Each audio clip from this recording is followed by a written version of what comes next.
I'm delighted to speak with Heather Mason today. She created Caspian Agency in 2005, 15 years ago, and prepared to hear somebody with a lot of energy, a lot of great ideas. And I'm just going to leave you with two of the thought that she has and that we will be discussing in this upcoming episode. Industry needs revolution, not evolution. And women need to learn the mantra, men, money, and materials. Enjoy listening to Heather Mason. Hello and welcome to another episode of the Business of Meetings podcast. I'm Eric Rosenberg, and today I'm delighted to speak with Heather Mason. She started her company, Caspian Agency, in 2005, so 15 years ago. And today she is the rock star, planning all the meetings and events for the major foundations in the world.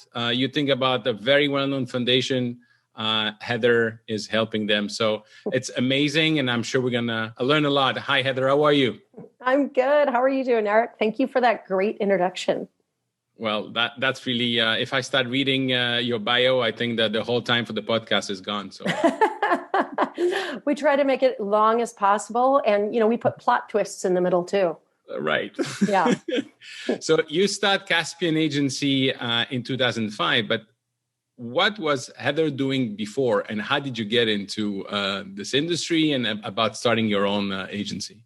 Oh my gosh, what was I doing before is such a good question. I was a little kid in Idaho Falls, Idaho. I went to school in Utah, and I found out about this thing called the Sundance Film Festival back in 1993. And I got bit by the film bug. I was like, I want to go produce movies. And I thought that would be easy. So as my friend said later, I was like a toddler in traffic when I went to Hollywood. And I worked at Fox 2000, which was, it's one of the studios on the Fox lot. And then I worked in Fox TV. And then I decided, this was pre-Me Too movement and a lot of not nice humans. I ran into them. And I decided, okay, let me see what else I can do. I also wasn't making a lot of money. So that is right when this thing came into being. And my friend was like, this internet thing is going to be big. I was like, really? You think so? So I went to work at internet companies as head of marketing at two different internet companies. That took me up to the Bay Area, away from my beloved LA. And when I was up there, .com fell apart. And my friend said, producing events is a lot like producing movies. And I said, really? Can you blow things up and have like 500,000 buffalo come in? She was like, well, not really, but you can do food and beverage and set up tables. And I was like, I have no job. So that sounds great. So I went to work at Charles Schwab and was an event manager there for 3 years. And that is when I learned that we used this third-party agency to augment our team. I did events all around the country and some very large events as well with our team. And I thought, I wonder how you do that.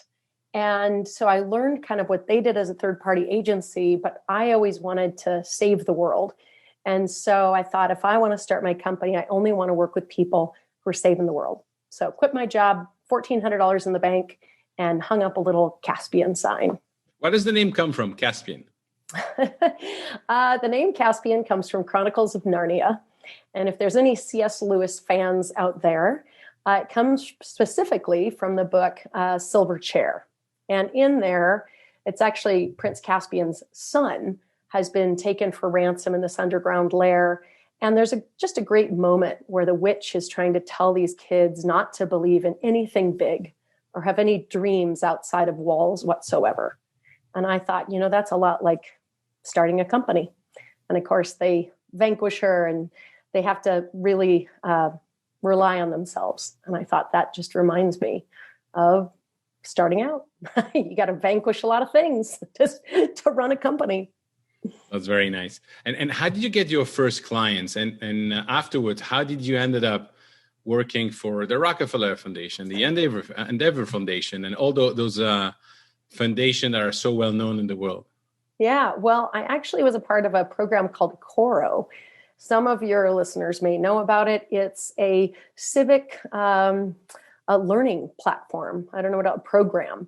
And it's usually for high school students or college students, but they had for a very brief moment in time Coro had a program for professionals to learn about how your city works, how you can engage in the democratic process, and nonpartisan, just how you become a more active citizen. So I took that and I met a gal through that program, told her I was starting a company. She happened to work at the Skell Foundation. I said, "What's that? Skell? What is that?" She's like, "No." It's just funny because they are my absolute favorite organization, what they do, what they stand for. And I had never heard the term social entrepreneurship. And when she told me about it, I said, "This is cool." And again, 15 years ago, that was not a common term. And so they were looking for an event manager to do one particular event. Actually had to do with Robert Redford, which is funny. So I was able to, say, "Oh, I worked at Sundance Film Festival." They hired me for that. And then I said, "What is that thing you do in England?" I'd never been to England. Now I go there 4 times a year, or I did. So my best friends are over there. And they said, "No, we don't know if we'll need you for that." And sure enough, at some point they said, "Yeah, we do." And that has been my 15-year-long client. And then from that, I just got bit by the social entrepreneur bug. So I started to get to know all the different organizations in that world, and all became referral from there. And once you start working in that group of foundations, it kind of builds on itself because you learn all the different initiatives, you knew the language, and it was just something I wanted to stay in. I've always felt I was never born on this planet to just make rich people richer. I want to actually make my dent in the universe, as Steve Jobs said. That's beautiful. And what does the Skell Foundation means and do? Because, the only Skell I know is when I'm in Scandinavia, it means cheers. Yes, that's right. It does. So I could talk about the Skell Foundation for hours. I won't, but I will encourage all of your listeners to go there, especially if you want to have faith and belief in the world. Look away from the news, go to skoll.org, and you will read all about them. But they fund, they connect, and they celebrate social entrepreneurs. And they really look for those social entrepreneurs who are using business, the levers, the mechanism of business to change the world for good. And that's really the working definition. You can parse that a million ways. And Jeff Skell started it. He was the first president of eBay. Pierre Omidyar founded eBay. He hired Jeff to write the business plan. They both made quite a bit of money. And Omidyar Network is also our client, which is Pierre's LLC that he started to also fund and foment social entrepreneurship.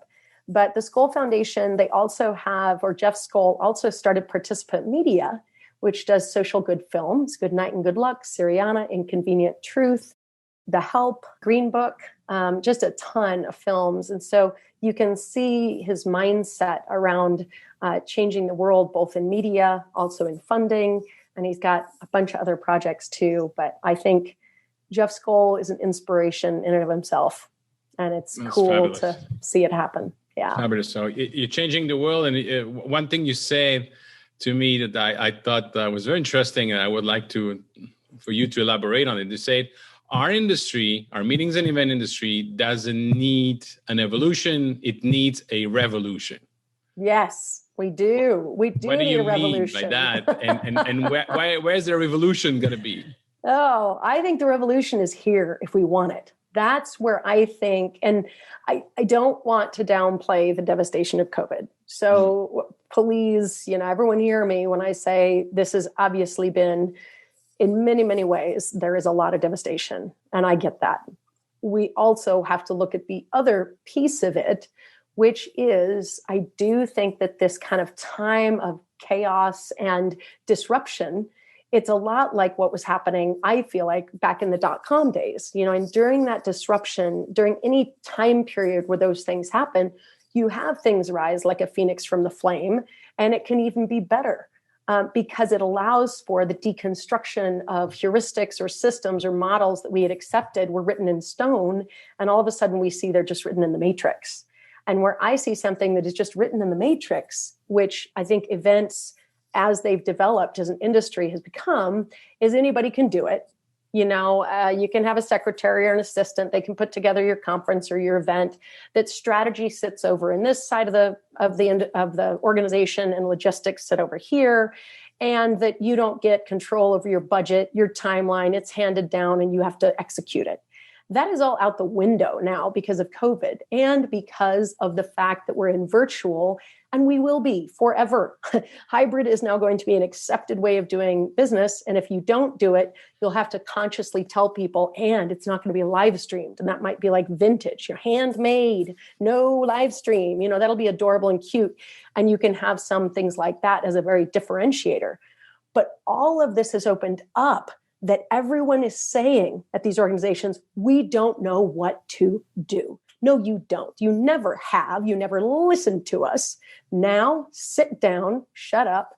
We're going to tell you what you're going to do.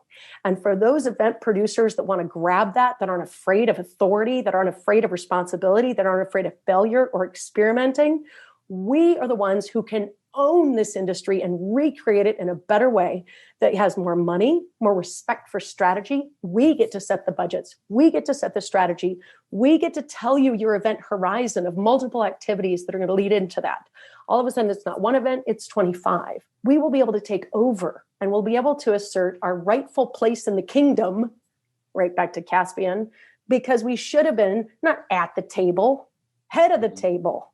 I don't have time to be at the table. Project managers are traditionally able to usurp the formal org chart when they're in charge of a project that is known worldwide. Event producers should be the exact same way. And that's how you speak to Jeff Skell? Well, the best part is Jeff Skell actually listens.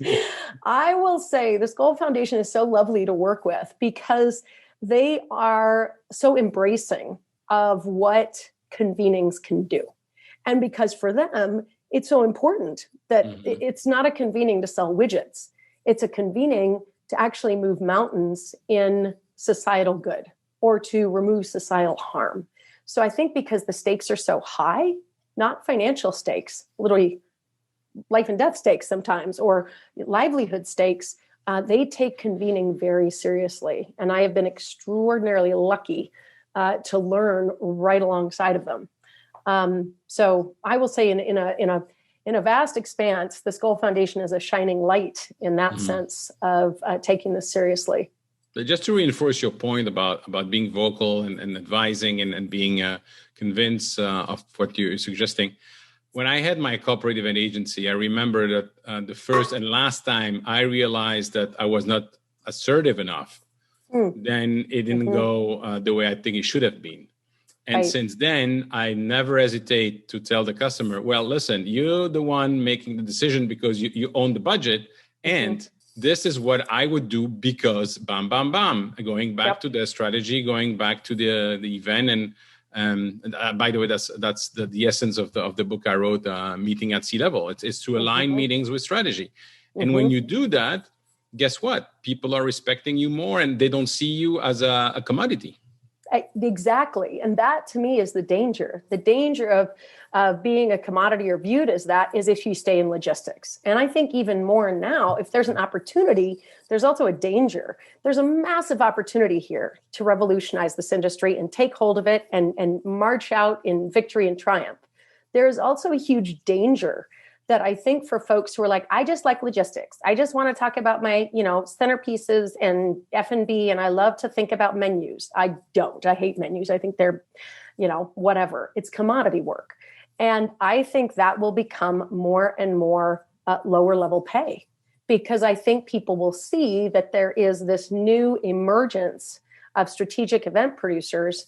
And you want one of those, and then you don't have as much money for just the logistic people, and it's going to be viewed even lower and lower.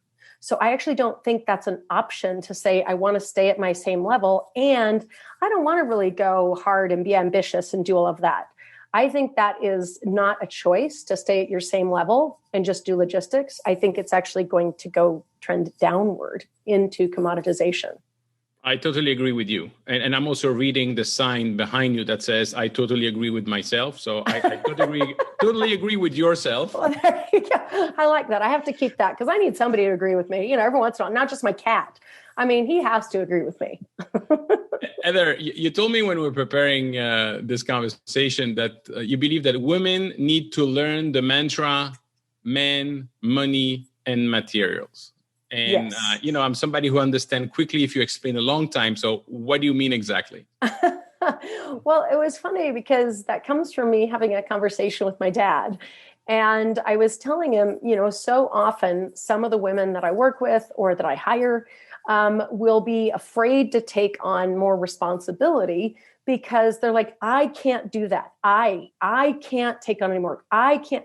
And I kept being like, they all think that it has to come from themselves. And my dad said, well, that's ridiculous because haven't they ever heard of the phrase men, money, and materials? And I said, wait, what's that? And he said, are you kidding me? Everybody knows that. I'm like, I don't know that, Dad. And he said, when in the military, when a general comes to you and says, can you do this, sergeant, you say yes. Immediately you say yes. It doesn't matter what the job is. And then the very next statement you say is, I will need the men, money, and materials to accomplish the job. Because the only reason they're paying you is to put someone in charge with the mantle of authority. You do not have to know how to build the bridge. You need to know how to direct the people that build the bridge, be confident to make decisions about building the bridge. But obviously, you don't have to go chop the wood for the bridge. You don't have to be the engineer of the bridge. You just need the men, the money, and the materials to do it. And I was like, that is something that every single woman I know needs to learn, because too often we take it on ourselves. And I know sometimes bosses expect that, you're going to do this. But I find that that is a perfect place to push back, because I've never seen anybody, and even in my corporate experience, because I used to do that. Okay, I'll do it. I'll stress out. I'll work all night. I'll stay up. Nobody ever gave me a lollipop because I did that. Nobody ever gave me the promotion because I did that. Nobody ever gave me more money because I did that. And I tried over and over and over again in corporate America to be a superstar. And I work hard. And there was no reward for that. So I think I've learned the very hard way too, that it's worth it. Just ask for the men, money, and materials, or don't take on the job. But then in the flip side, be confident enough to take on any job if you can have the men, the money, and materials to do it. And men, I mean humans, we'll non-genderize that. But I think that's an important lesson. And it was one that has stayed with me forever. Love it. Yeah. You're mentioning if you can do events easy, it's like your superpower. And yes. You said if it is your superpower, that needs to be highly compensated. Yes, exactly. Obviously, you have amazing customer. And it didn't come overnight. I guess you're one of those overnight success that took 10 years to build. Yeah, overnight success after 15 years. Yeah, exactly. Right? I mean, I stepped on a lot of landmines along this way. And I think there's, when you're in high school or college, there's people who have horrible experiences and that want to, haze the next people so they experience it. And then I think there's people who go through horrible experiences and you want to run out and say, hey, everybody, don't go through this. I feel like I'm one of those people. And I want to say to people, yeah, it's hard and these things happen. And how can I help people not step on those same landmines? Because I did do a lot of these mistakes along the way, taking on too much, thinking I had to do it, blah, blah, blah. And now I'm on the other side of actually pushing back. And all those fears were misplaced. It was the Matrix talking to me. You're going to get fired. You're going to be branded as difficult. No. It's actually lies. It's some sort of story. I mean, maybe I got fired from one place. That is true. I got laid off. But I always find there's a trade-off in fear for other things too. The life of hesitancy has a lot of sacrifices in it. The life of fear has sacrifices in it. Those are not lives that get out without sacrifice. I have learned I would rather have the sacrifice that the risky life offers, the bold life offers. But it's a true choice. It's not like you can choose hesitancy and fear and being afraid to step forward and think you're not sacrificing. Mm-hmm. You're sacrificing a lot there too. And that's what I think I've picked up along the way. Is that the the reason why you start this conference, Surefire, and help young ladies in their mindset? Yes, that is so funny. Yes. So I feel like there were 5 people that really changed my mindset when I was 15, from being a hesitant, frightened, shy, I know you'd be surprised about that, Right. Introverted girl who was probably on my way to being a victim of something. I mean, I was the one with my head down, twirling my hair, chewing on my fingernails at 14. I was about to embark on the life of hesitancy and fear. And these people intercepted my life, in a sense, 5 different people. It wasn't like they were coordinated. I just, my debate teacher, my dance teacher, my history teacher. And they intersected my life in different ways that transformed me into seeing that the life of boldness had less sacrifices, had actually less risk than that fearful, hesitant, afraid girl that I was going to live as. And I mean, there are downsides to this too, but there's downsides to that. It's not protected in any way, shape, or form. And so I thought, gosh darn it, how come girls have to randomly meet their 5? There's no plan. And yet here we are, this great advanced society, and we're just hoping, we're just living on hope for girls. Well, how's your girl? I'm just hoping. Signed her up for some things, just hoping. That's ridiculous. Back in the time of the villages, we had a whole group of people around the fire, their aunts, their elders. Even the word crone was a positive word, so that you would learn from all these different groups of peoples, not just the immediate family. You learn from the group that was consciously set around you. And we can do that again. So that is what Surefire was meant to do. So it's meant to go in any major metropolitan area, and it's a collective impact model. And we actually get 20 girls from all different schools to be ambassadors, and they have to give us the topics that girls want to talk about the most. And then we go into the community, and find all the different organizations that serve girls and youth. And then we have a one-day conference where workshops happen that the girls pick the topics of, and a community village where all those organizations are set up that are already ready to help girls all around that main stage. And they can find their 5, just like I randomly had mine, only this one is more consciously done. Mm-hmm. What was the trigger when you were 14 or 15 where you stop looking down, you stop biting your nails, you stop looking up and say, no, I can do this? Well, it's funny. I didn't say I could do it and that's why it was so interesting that when I look back, it was truly practice. So I've always played sports my whole life, soccer, track, everything. And what I never realized is I thought, well, I can never do that because I've never done it once. I can never do that because I've never done it twice. I can never do that. By the time you do it 100 times, you're like, oh, I can do that. And that is what happened with debate and speech. I think that was actually the first one that really was the trigger. Because I was in a classroom and it was the first day and all the nerdy kids joined, and I was a nerdy kid. So of course I joined the class, and we just had to go around and say our name and stand up and say our name. And I was sweating bullets. And by the time it came to me, I couldn't even say my name. And the speaker asked me 3 times, and it was horrific. I will never forget that day. So I walked up afterwards and I said, I'm going to have to drop this class, clearly. And she ripped up that drop sheet. But you're not supposed to do, by the way. You're not supposed to do that. And I said, what are you doing? And she said, you are going to be my best speaker I've ever trained. Wow. And every single day, every single week, again, I couldn't not do it because by my 100th speech, I mean, you do something 100 times, you're going to get good at it. And I did. I became her best speaker she ever had. That's a fabulous story. So I think there's sometimes where people think, oh, you have to have talent or you have to have skill. I mean, I couldn't say my name. Every other kid was able to say their friggin' name. So you want to talk bottom of the barrel. But that just goes to show that with belief and faith and a hell of a lot of repetition, you can do anything. So, and that goes to say as well how much one person can impact the life of another.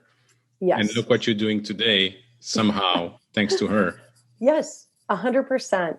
Her name was Mrs. Robinson. I like to say her name because she's not with us anymore. And she absolutely has a legacy through me. because I also teach people how to public speak. I love teaching girls how to public speak, but I also do it for executives. And it's fun when I encounter someone who says, no, you don't know. I mean, you're a natural at this. And I just laugh because I think you have no idea what I was like. And now put me in front of a stadium, I'd have a blast. But that wasn't just because I was naturally born this way. So I do think that, again, this goes back to my philosophy anyway, of wanting to make a dent somewhere. I think we have a responsibility to pass on and pay forward what people have done for us. Yeah. And there was a walking coach, oddly enough, a presence and presentation coach who retired in my community. And then my history teacher who said I was a leader and I should run for office when I was one of the least popular kids. And then a dance teacher who, I was so awkward. I could play sports, but not that. And they all had their part to play. And I like paying that back, paying that forward. That's awesome. What about your Krav Maga teacher? Well, no, I love Krav Maga. I think every single woman, and men too, sure, should do Krav Maga. And I actually was having this conversation with someone the other day who was saying, what builds confidence? And I thought, I think it's good for women to feel strong in their body, because I think then you can be even stronger in your mind. And I also think there's something just awesome about hitting something as hard as you can and knowing that you can hit something as hard as you can. And of course, self-defense, which I think is critical anytime, but especially, was walking around on the planet, traveling a lot. And I know we agree on the importance of Krav Maga. Yes, we do. Yes, we do. That's my daughters. Yes, which I am very impressed with. Well, and they need to come to Surefire too. They could actually teach some of the other girls, hey. That'd be great. That'd be great. Heather, you are obviously have a unique story, and you're working with people that have not only the ideas to change the world, but the means to change the world and are actually putting it into practice. Mm-hmm. How do you see the future of conferences? How do you see people coming together, changing the world?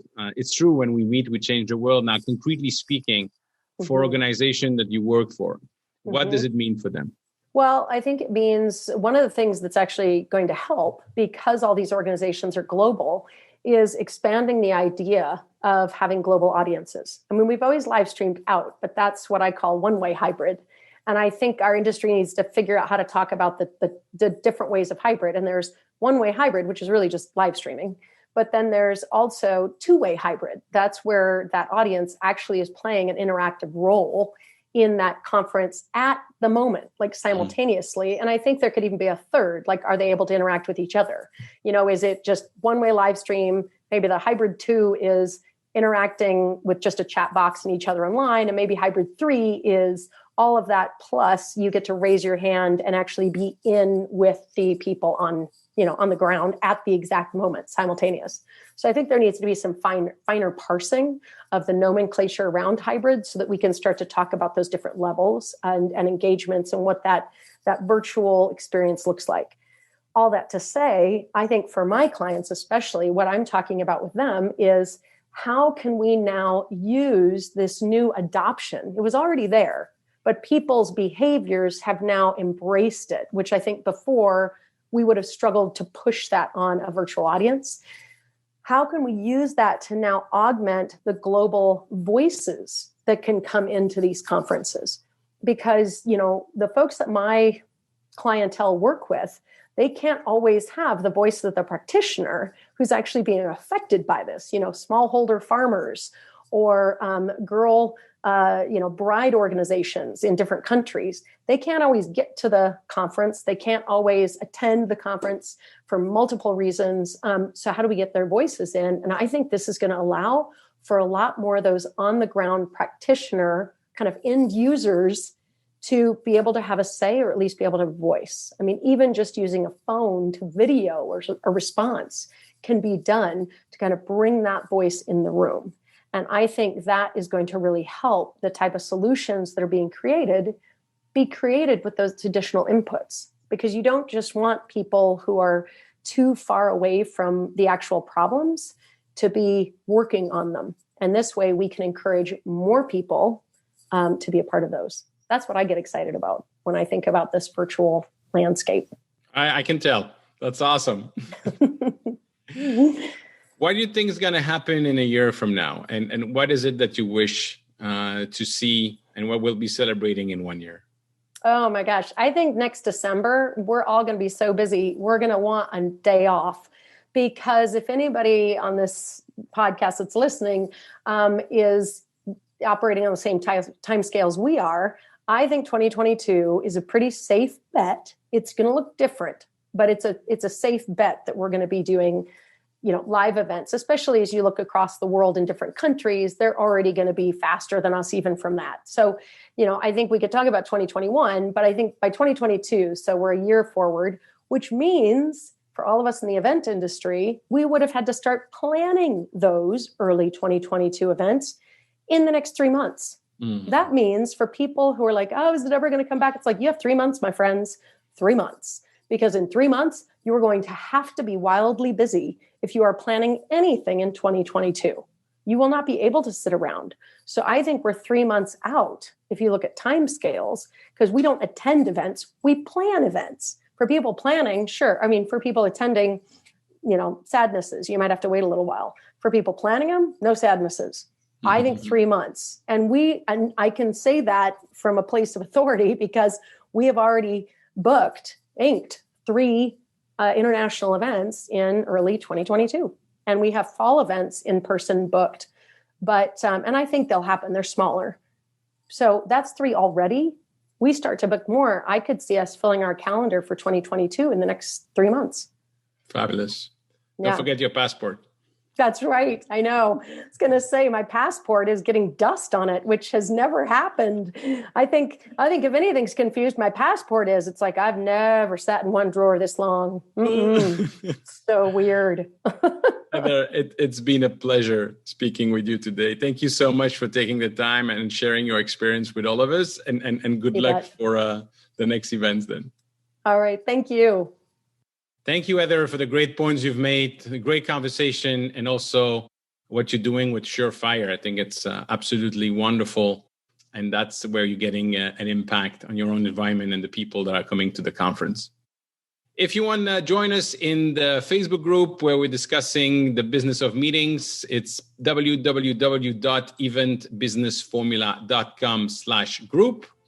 And please let me know what you think of the podcast. If you have any special guest in mind, what's your feedback? And link up with me on LinkedIn and tell me what you think about all this. Thank you. Bye-bye.